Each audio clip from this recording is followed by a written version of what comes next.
I'm Dr. Suzanne Kucharczyk from the University of Arkansas. This presentation is based on a publication in the Data Express that I wrote with Dr. Peggy Schaefer-Whitby and Dr. Catherine Fowler on the evidence-based practices that can be found through the Taxonomy for Transition and how that framework can be used by educators, transition team, related service providers, school, building administrators, and so on. With me are our leaders for transition scholars who will be introducing themselves in their individual slides.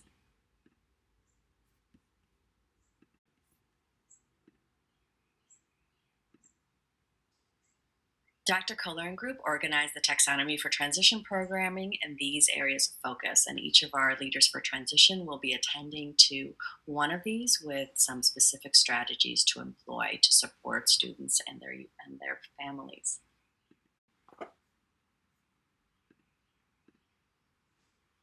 It's important to note that each of the areas that are outlined in the taxonomy for transition embeds particular predictors for effective transition towards positive outcomes, as well as evidence-based practices in transition. These were ones that were identified in 2009, and you'll find more recent ones since then that have been added.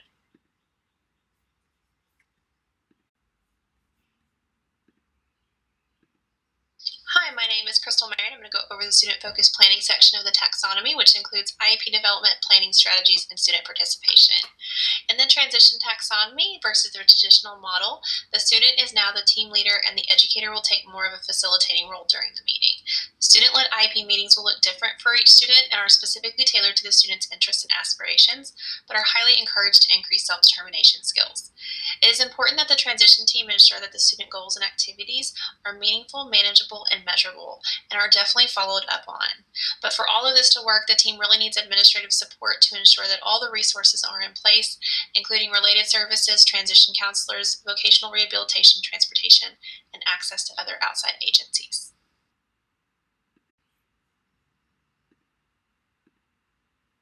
Hi, I'm Sarah Campo, and I'm going to be discussing the student development component of the taxonomy.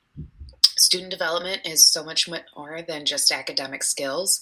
It's also life, social, and emotional skills, assessment, employment and occupational skills, student supports, and instructional contexts. Transition teams need to consider all of these areas when creating goals and considering future planning for a student. Educators and school district leaders can support students by providing opportunities and experiences related to these other skill areas. Hello, my name is Nancy Welsh-Young, and the family engagement component of the taxonomy covers partnering with families to improve transition outcomes for students. So for example, this section of the taxonomy could support transition services by connecting families with specific needs that they have, whether that would be emotional, informational, or material needs. And families need relevant information given to them in their home language in a way that they can easily understand, so it needs to be free of technical jargon.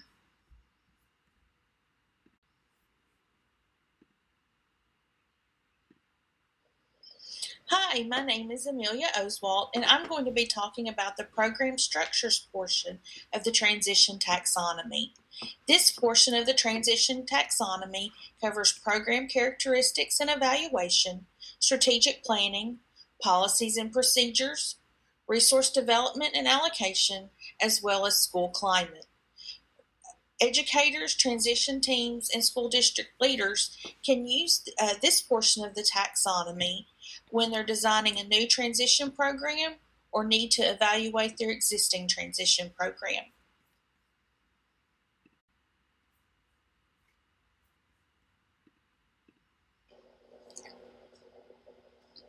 Hello, my name is Celeste Mishu, and I'm here to introduce Interagency Collaboration. It's divided into two main parts. The first part being the framework, of which everyone who has a role in supporting a student's transition plan should be involved and in communication with one another. So that could be the student, the parent, and educators, but also community employers, community agencies, and those involved in post-secondary educational institutions.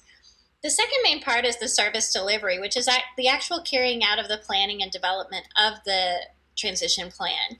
An example can be just any kind of transition service that is provided, and also other things like the sharing of assessment data between agencies or referral of parents and students to local agencies to provide some sort of service like financial planning or healthcare navigation or maybe even transportation services.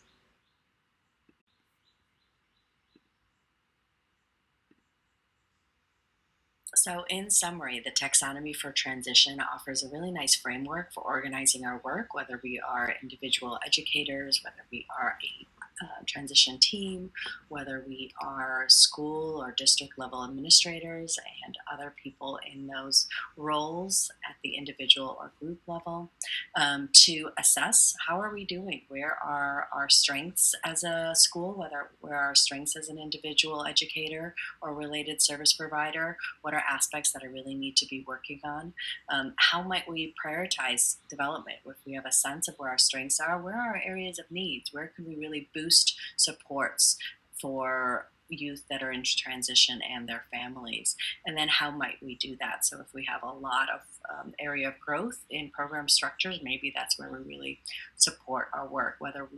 If we are already working a great deal in student development, perhaps we make sure to attend to issues of transition as they are described in the taxonomy. And also looking for those opportunities, and of course celebrating successes. What are our strengths?